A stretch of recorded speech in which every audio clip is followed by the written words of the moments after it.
Kapag natutunan niyo yung tatlong to, mas madali niyong masisecure yung objective. Hindi lang kapag nakaka-kill ka, kundi na rin kahit nakaka-poke ka lang. Kaya kung tatawagin natin to, poke or kill equals objective. Unahin muna natin yung kill. Nasanay kasi tayo, napipitas muna bago mag-objective. Tama yon. Pero minsan kasi nagiging toro tayo na kahit nakapitas na, tuloy-tuloy pa din basta may nakikitang kulay pula. Ang nangyayari tuloy, easy objective na sana, nare-red life pa kayo. Kaya habang tumatagal, nauuso na yung poke equals objective. Ito yung kahit mapapula mo lang yung kalaban. Ano ba yung gagawin mo kapag red life ka na?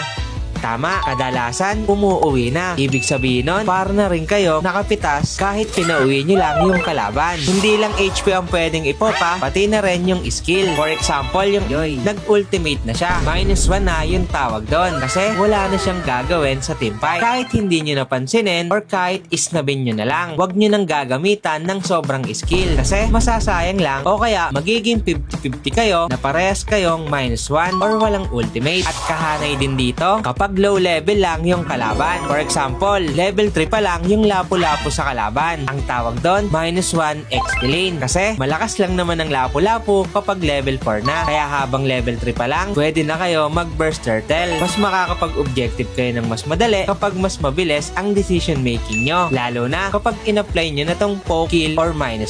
At ang kilala at biyasa sa estilo na to ay ang Onyx PH dati, na mahilig silang mang-burst ng turtle kapag may pulahan sa kalaban, kapag walang skill ang kalaban, at kapag low level ang kalaban. At yun lang, sana may natutunan kayo, sana makatulong.